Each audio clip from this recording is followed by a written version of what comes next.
Muy bien, hola a todos y bienvenidos al canal, yo soy Santiago Costa y hoy vamos a hablar de anticoagulación y fibrinolisis, que hace parte de nuestra serie de videos de hemostasia. En caso que no los hayan visto, les recomiendo que vean primero esos dos videos donde hablamos de primero cómo se forma el tapón plaquetario, la hemostasia primaria, y segundo cómo se forma pues el coágulo. Hoy vamos a hablar de la tercera parte de la historia, que es en realidad cuáles son los mecanismos fisiológicos que tiene el cuerpo para anticoagular, prevenir que estos factores de la coagulación se vuelvan locos y comiencen a generar coágulos por todas partes y romper la fibrina. Y simplemente para resaltar la importancia de esto, si ustedes recuerdan el video pasado de la cascada de la coagulación, nosotros básicamente hablamos del concepto de que la cascada de la coagulación es un sistema de retroalimentación positiva, en donde yo comienzo generando un poquito de trombina, de factor 2, eso genera un poquito de fibrina para hacer el coágulo, y este mismo proceso hace que se genere más trombina y más trombina y más trombina. Entonces es un ciclo de retroalimentación positiva. Y el problema de los ciclos de retroalimentación positiva es que si no se controlan, se vuelven locos. Entonces, si este sistema fuera así solito y no existiera un sistema compuesto o opuesto que intentara inhibirlo, pues no hay nada que prevenga al cuerpo de que una vez se active, automáticamente utilice toda la fibrina que hay disponible y genere coágulos a lo loco. Y en realidad hay una enfermedad en donde sucede precisamente eso, que es la coagulación intravascular diseminada. El nombre habla de lo que está sucediendo. Están ocurriendo coágulos de manera diseminada dentro de los vasos. Y es un problema en donde, pues, es un problema letal usualmente, la coagulación intravascular diseminada.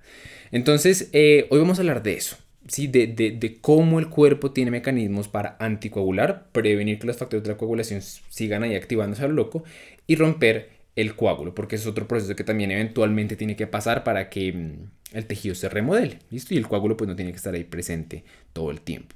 Para hacer eso vamos a utilizar esta gráfica, ¿listo? Les recuerdo, hoy vamos a hablar básicamente de dos cosas, tienen los estampillas de tiempo en la descripción.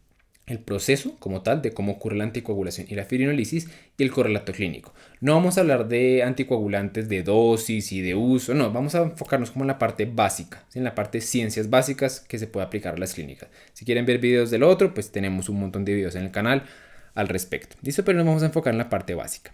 Y para ubicarlos en esta gráfica, quiero que se ubiquen en esta parte de aquí, central. Esta de aquí, porque es la parte que ustedes ya deben estar familiarizados, en donde la cascada de la coagulación genera activa la trombina, la pasa de protrombina a trombina, esto hace que el fibrinógeno se vuelva fibrina, y la fibrina como tal es la que genera el coágulo. Entonces, esa parte de ahí es como lo que nosotros ya estamos familiarizados. Ahora, ¿qué vamos a añadir a este contexto? Sencillo, dos sistemas anticoagulantes, que son como los dos sistemas anticoagulantes más importantes que uno tiene que recordar. ¿Cuáles son esos sistemas? Sencillo. Al lado derecho tenemos el sistema de la proteína, o más bien de las proteínas C y S. ¿Listo? Ese es el primer gran sistema anticoagulante. El segundo gran sistema anticoagulante es el sistema de aquí, de la antitrombina 3. ¿Listo? Entonces, comencemos hablando de la proteína C y S. Entonces, ¿qué es lo que sucede ahí? Bueno, sencillo, existen un par de proteínas que se llaman las proteínas C y S, que cuando están juntas y activadas, lo que hacen es, y voy a poner un poquito de zoom aquí para que lo miren, inhibir una serie de factores de coagulación. ¿Cuáles factores de coagulación? Y esto a veces sale en preguntas de exámenes de residencia, el 5 y el 8. Si ustedes se devuelven y miran nuestro video de coagulación, en realidad se van a dar cuenta que esos dos factores tienen algo en común y es la manera en la que uno se acuerda de eso. Ambos son los cofactores. Nosotros dijimos que hay unos factores propios como tal y hay otros que utilizan a cofactores como parte del proceso. Y esos son efectivamente el 5 y el 8. ¿Listo? Entonces esos son los que inhiben, son los factores que inhiben la proteína C y la proteína S. Ahora bien, exactamente cómo se activa la proteína C y la proteína S. Bueno, entonces espérenme, borro esto aquí un segundito y ya les cuento. Entonces, lo clave aquí entender es que la misma trombina, es decir, un factor procoagulante, es el principal estimulante de que se active este sistema de la proteína C y la proteína S. Y al principio eso parecía ser sin sentido, pero de nuevo lo que yo quiero como traerles a colación aquí es que el sistema de la coagulación es un sistema de retroalimentación positiva.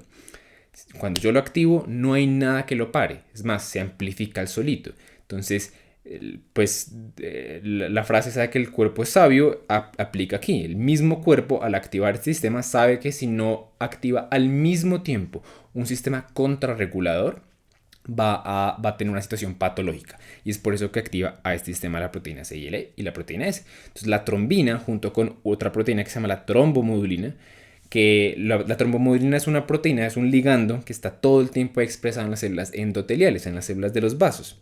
Lo que pasa es que cuando la trombomodulina detecta o se le une a un factor 2 activado, a la trombina, ahí es donde ese complejo de la trombomodulina y el factor 2 activado activan a la proteína C. ¿Listo? Y aquí es exactamente lo que estamos viendo. La proteína C se vuelve una proteína C activada, utiliza como cofactor a la proteína S y juntas van e inhiben a factor 5 y a factor 8. ¿Listo? Así de sencillo. Eso es lo que uno tiene que entender de la proteína C y la proteína S. Ahora, pasemos a hablar un poquito de la antitrombina 3, que es el otro gran sistema anticoagulante del cuerpo. Entonces, nada, este sistema tiene menos pierde. Este sistema lo que hace realmente es inhibir una serie de factores. El más obvio de ellos, el que a ustedes no se les puede olvidar, es la trombina, de ahí el nombre de antitrombina. Entonces, como nosotros estamos viendo aquí, voy a darle un poquito de suma a la gráfica. Entonces, efectivamente, la antitrombina 3 va a inhibir a la trombina. Va a inhibir también un poco al factor 9 y sobre todo al factor 10. Usualmente en exámenes de residencia, en ese tipo de preguntas, lo que ustedes quieren que entiendan es que inhibe tanto a la trombina como al factor 10. O sea, básicamente inhibe la vía común. ¿Listo? Y eso es la antitrombina. Usualmente ella está constitutivamente activa y lo que sucede es que cuando los factores de la coagulación están en su forma activa, ella comienza a actuar. No inhibe como tal a los simógenos, a los factores inactivos, pero está ahí presente. ¿Listo? Entonces esos son los dos procesos fisiológicos que llevan a anticoagulación. Nos falta hablar nada más del proceso fisiológico que lleva a romper la fibrina, a hacer la fibrinolisis. Y para hacer eso vamos a hacer un poquito de zoom aquí. Entonces, realmente la clave aquí a tener en cuenta es que hay una enzima que se llama la plasmina, ¿listo? Que cuando está activa, ella llega y va a romper tanto al fibrinógeno, pero más importante, a la fibrina. Entonces, la fibrina, como yo les conté, básicamente es una malla, ¿sí? Es una serie de proteínas, de aminoácidos ahí juntos, que van formando una malla. Entonces, lo que hace la plasmina, llega y tal cual como una tijera, comienza a cortar. A veces corta de posiciones de aminoácidos de 1, de 2, de 3, de 4 aminoácidos y nosotros llamamos todo ese grupo de residuos que quedan de aminoácidos cortados productos de degradación de la fibrina. ¿Listo? También hay unos productos de degradación del fibrinógeno, pero estos usualmente no son, pues bueno, existen, pero realmente los que cuando ustedes van a oír este término, que este término se escucha bastante en la clínica, ya les cuento por qué, es productos de la degradación de la fibrina. Hay un producto de la degradación de la fibrina bastante particular, bastante importante, que ustedes van a escuchar mucho cuando hablen de enfermedades como el tromboembolismo pulmonar, que se llama el dímero D. El nombre viene de que hay unos fragmentos que les dicen fragmentos D, que precisamente salen de la fibrina, que a veces se encuentran de a parejas.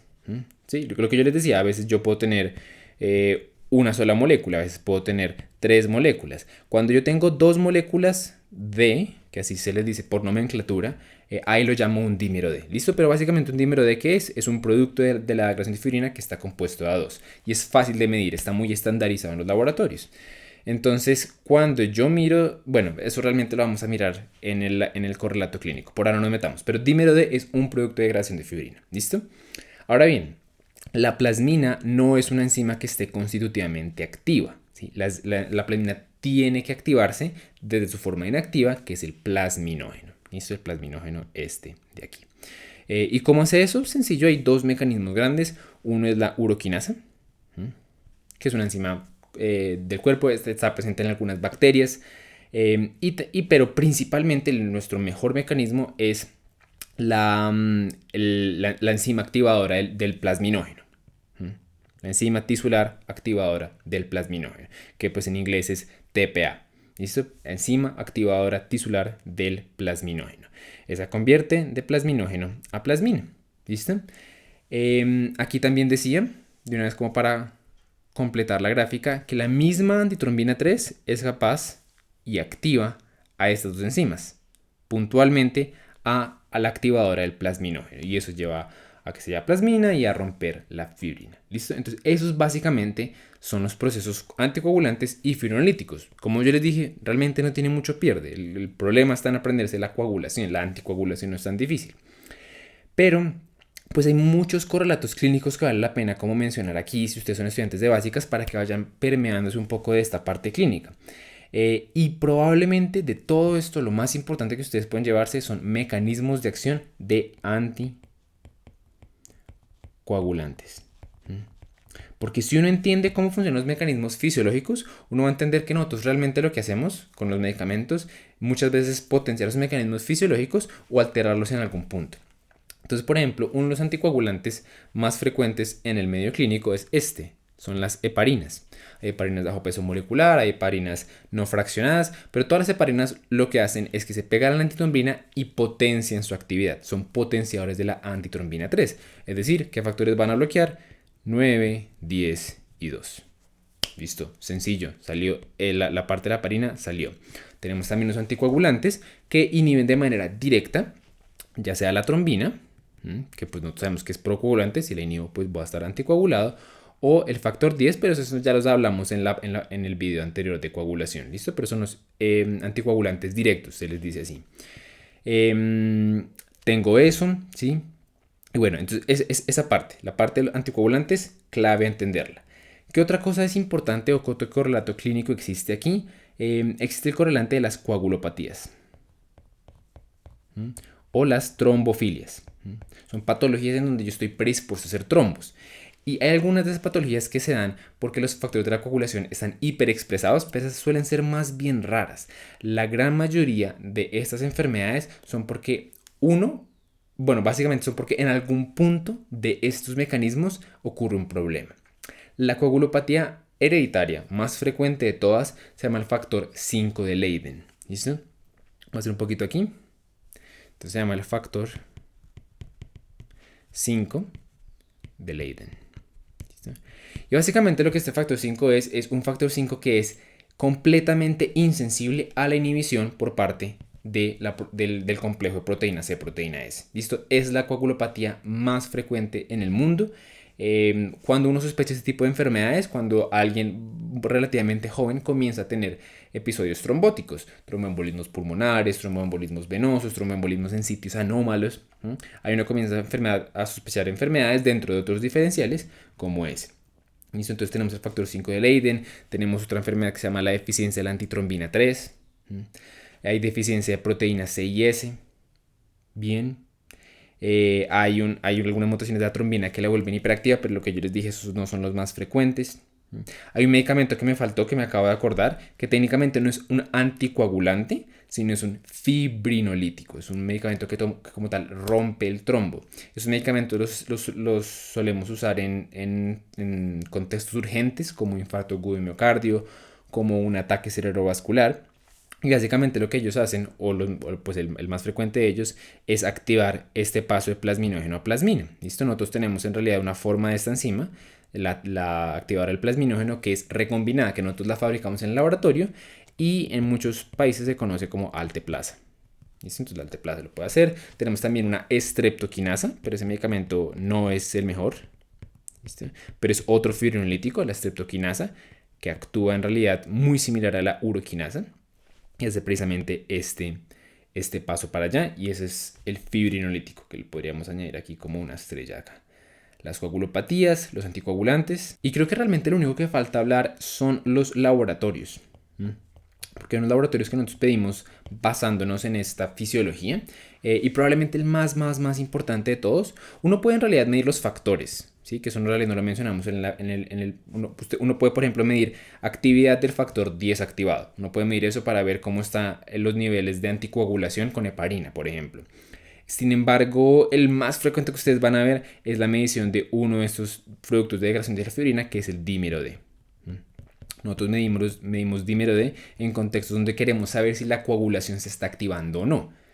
Ojo, fíjense lo que dije, si la coagulación se está activando o no. Técnicamente el dímero D es un marcador de la fibrinolisis, pero si hay fibrinolisis es efectivamente porque hay un coágulo primero. Entonces, el dímero D, cuando yo mido dímero D, me está diciendo ese paciente está formando coágulos y los está rompiendo.